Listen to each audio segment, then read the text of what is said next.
So nearly 15 years ago now, when I was first ordained, I had my first job in ministry. I was working in Lexington, Kentucky for a few years, and I was the assistant to the rector there. I was assisting clergy at a large church in downtown Lexington.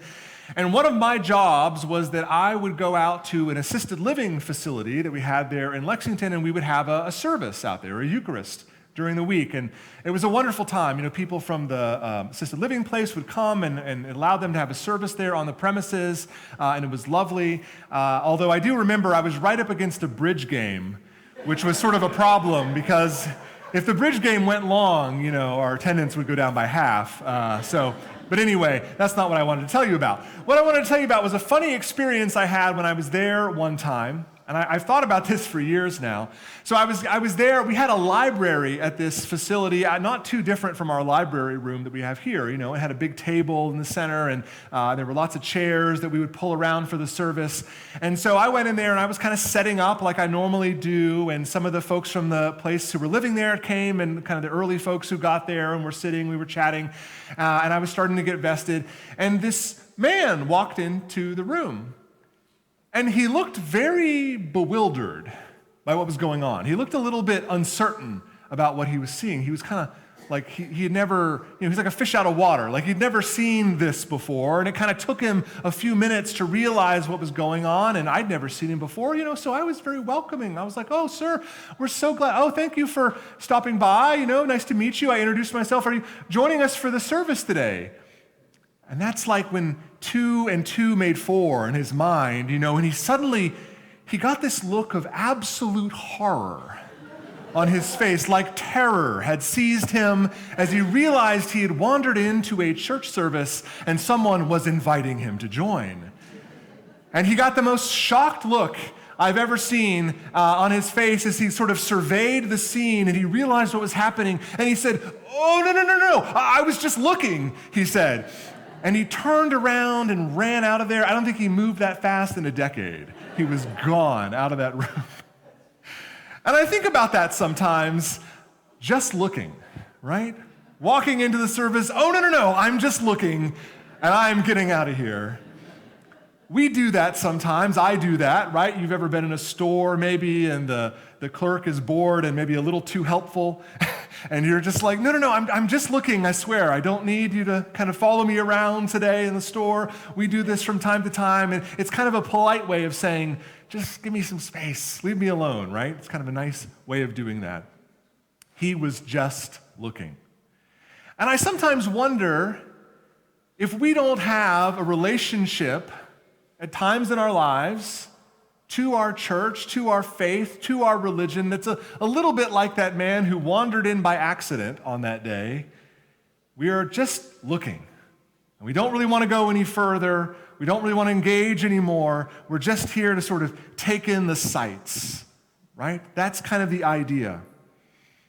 You know, one of the things that's interesting is that Christianity has a cultural pull on people, right? It has a way in which folks are culturally participate in religion and in some of the festivals and some of the high points, if you will, Christmas and Easter type events, without really having much of a grounding beyond that. There's very famously, Richard Dawkins, who's well-known kind of public intellectual, very well-known famous atheist in the UK, wrote a bunch of books about modern atheism, used to go to Christmas church services, used to go to candlelight Christmas vigils. And you wonder why Richard Dawkins, the famous atheist, would go to candlelight services on Christmas Eve, and it was because he said, you know, he liked the music, he liked the smells and bells, he liked the pomp and circumstance. It was a good experience. I don't think he was engaging with it more than that. He was engaging with it purely as a kind of a cultural activity, purely as a kind of arts event, if you will. He was, in a sense, just looking. I wonder if the wise men were impacted by their meeting with Jesus. We have this scene today of the wise men coming from the east and meeting the infant Jesus, the one who they believe the star is leading them to, and they know enough not to get involved in the local politics of the day. They do a little end run around Herod, of course, who's looking to kill Jesus before he takes another breath. They know enough about that. They're aware of that. They're savvy enough about that.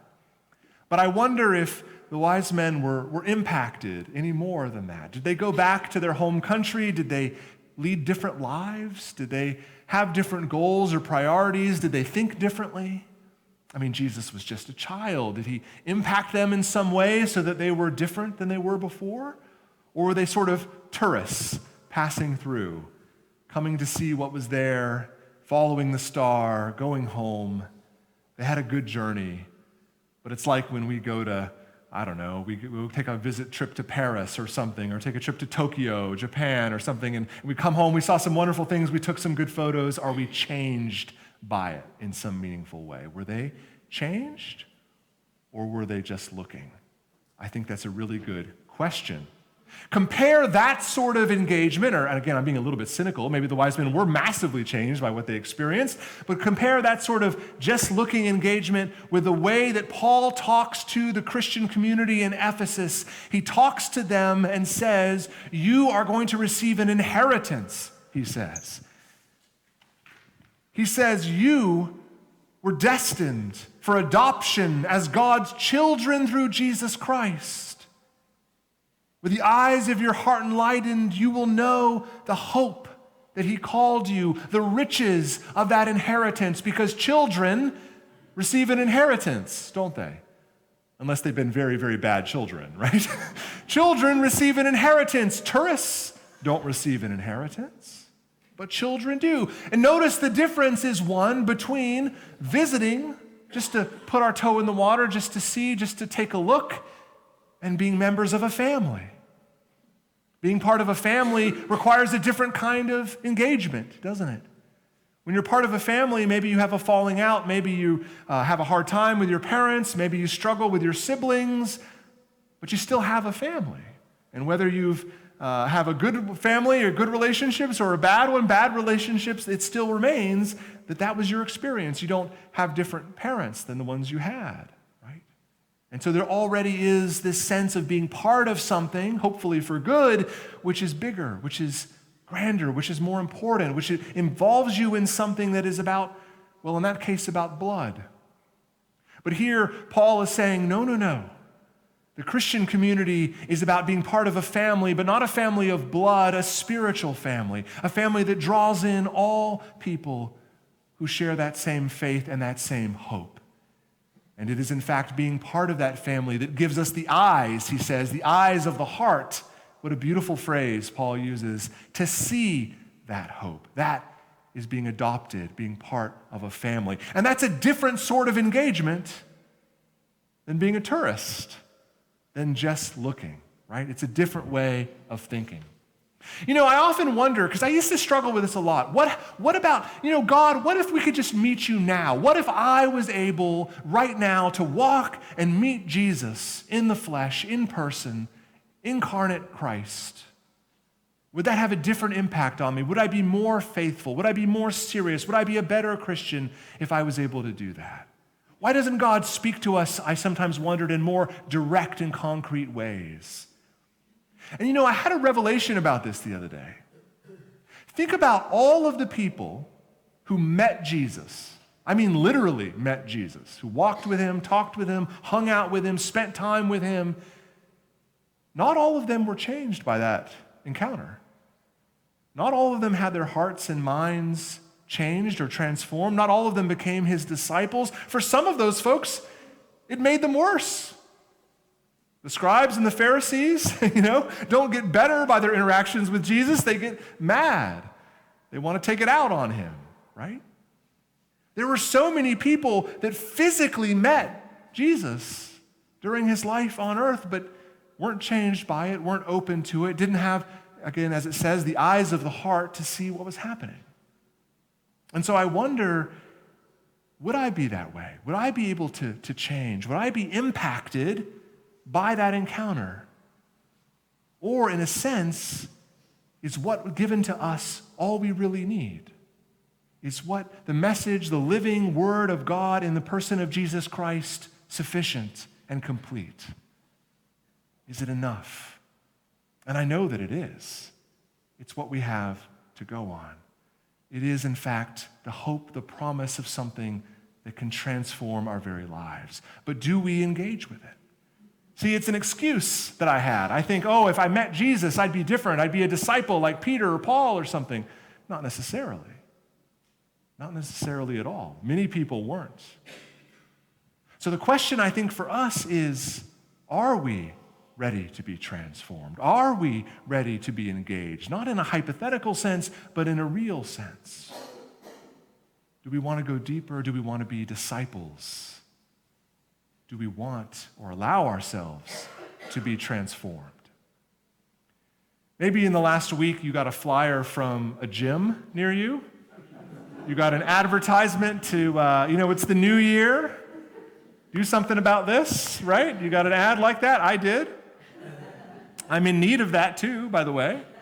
Ate way too many Christmas cookies. But if you go to the gym and you just sort of poke around and look at the equipment and leave, that doesn't burn very many calories, does it? I wish, but it doesn't. And yet somehow we sometimes expect our spiritual lives are different than that.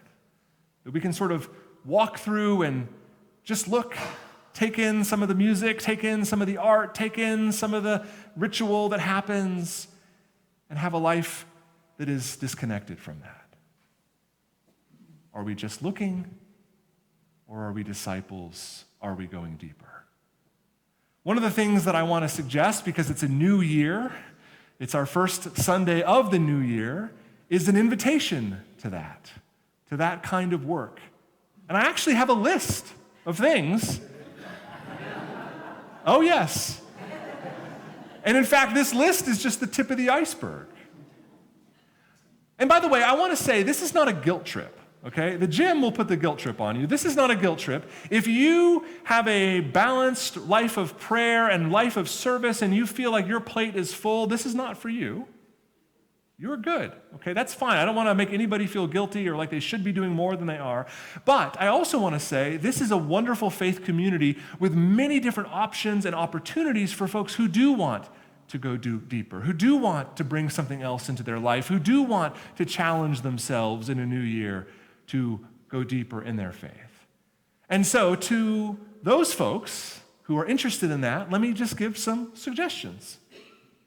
We have an amazing tradition in our church of what we call the daily office, which is sort of condensed prayers from ancient monastic orders that have been condensed down into morning and evening prayer by Thomas Cranmer, the great Archbishop of Canterbury.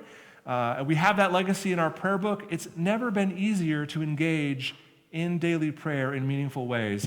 Dailyoffice.app, which we'll hear David Hedges and I talk about on our podcast quite a bit, dailyoffice.app, run by the Brotherhood of St. Gregory, an Anglican religious order, and they have a wonderful thing. You just go dailyoffice.app in your web browser. It will sort of immediately create for you the appropriate office of morning, evening prayer, noonday prayer, night prayer for the time that you're in. That's a way to go a little deeper. I know it's a little intimidating.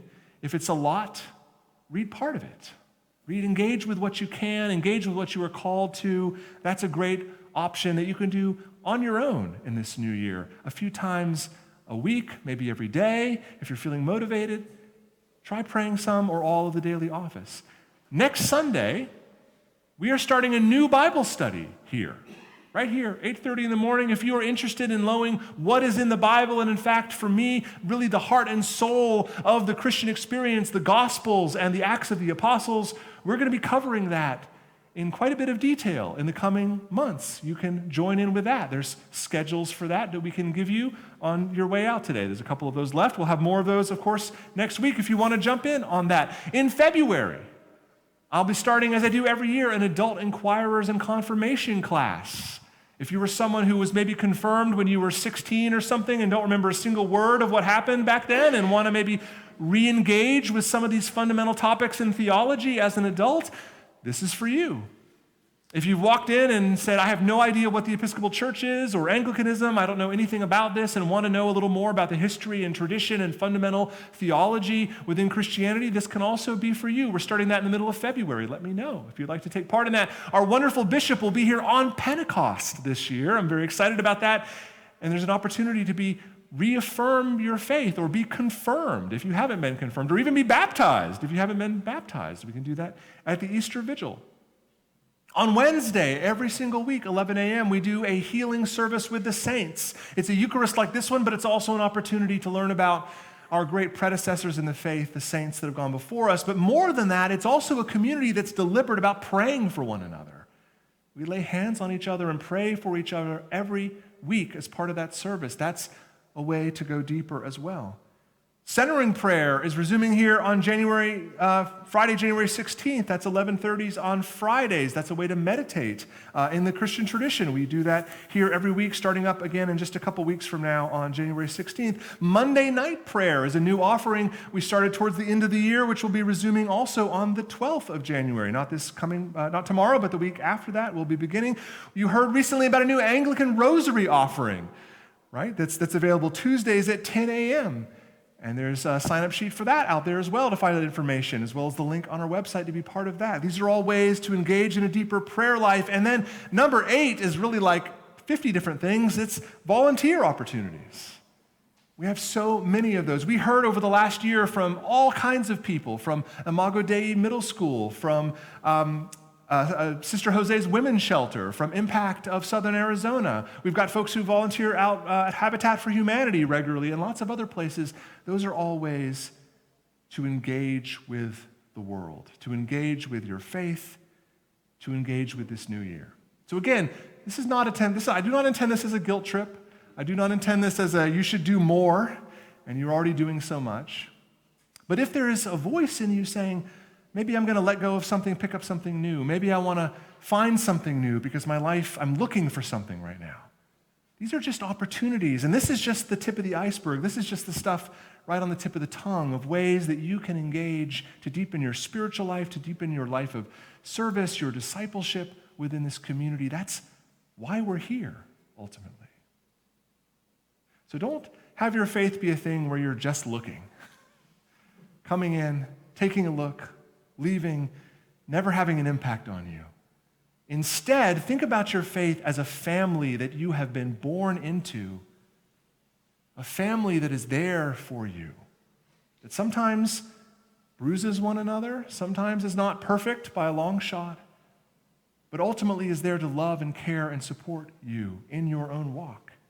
That's that family of faith that Paul speaks of in this letter to the Ephesians.